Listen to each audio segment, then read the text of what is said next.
Assalamualaikum warahmatullahi wabarakatuh.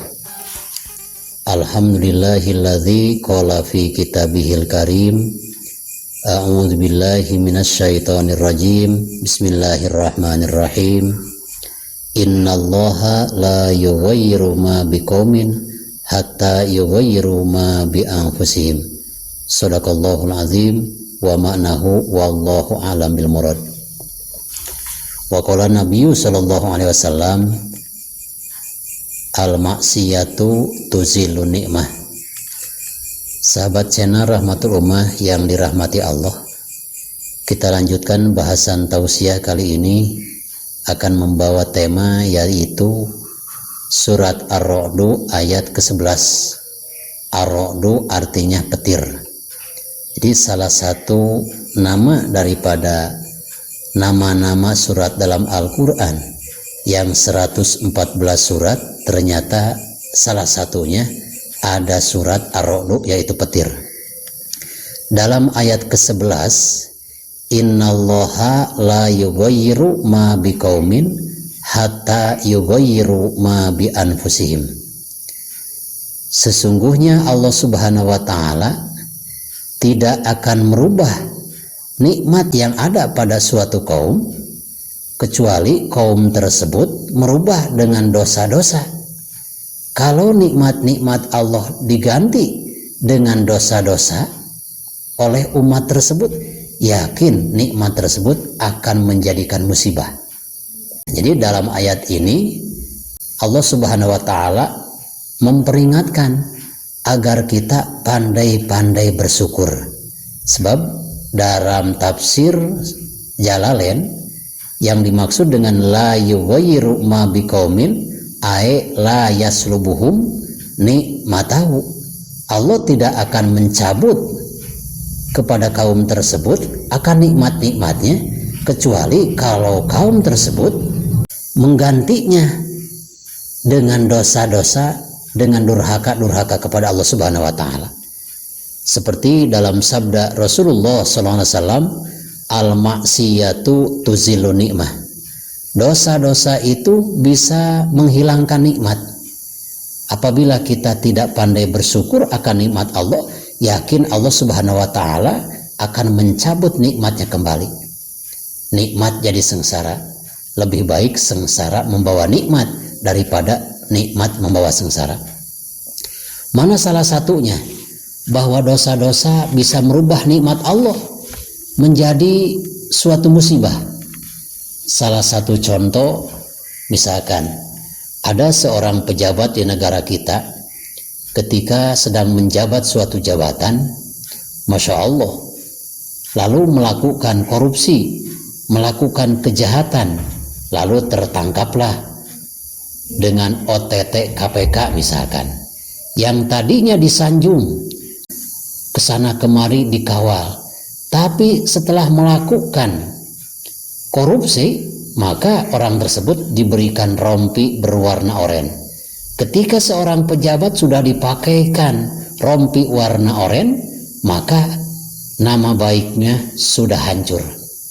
Na'udzubillah summa na'udzubillahi min dzalik. Jadi dengan dosa yakin nikmat Allah Subhanahu wa taala akan hilang sekejap. Na'udzubillah. Maka bagi seorang pejabat hati-hatilah. Itu salah satunya. Yang kedua, mana contohnya bahwa dosa itu bisa merubah menjadi musibah? Ada salah satu ulama yang bernama Syekh Ibrahim bin Adham. Syekh Ibrahim bin Adham ini adalah seorang ulama besar. Suatu ketika beliau berjalan dengan tidak disengaja menginjak kebun orang. Tidak tahu bahwa kebun tersebut sudah ditanami biji-bijian. Karena tidak tahu sudah ditanami, Ibrahim bin Adham menginjak kebun itu. Kata si pemilik kebun, ya, memanggil kepada Ibrahim bin Adham, "Ya Bakor, hei sapi," katanya. Padahal itu ulama besar. Karena salah nginjak tanah orang yang sudah ditanami, maka berubahlah namanya. Seorang ulama besar dipanggil dengan sebutan Wahai sapi, apalagi kalau kita misalkan mencuri suatu barang orang dengan disengaja. Ibrahim bin Adham pun menginjak kebun seseorang dengan tidak tahu bahwa kebun tersebut sudah ditanami biji-bijian. Dipanggil oleh pemilik kebunnya, wahai sapi. Itu nama ulama menjadi sapi karena apa? Menginjak kebun orang. Na'udzubillah summa na'udzubillah min dzalik. Dengan sekejap kenikmatan bisa jadi musibah. Seorang pejabat laku tanda tangan, dengan melakukan korupsi tanda tangannya tidak laku lagi. Yang ketiga, bahwa dosa-dosa itu bisa menghilangkan nikmat.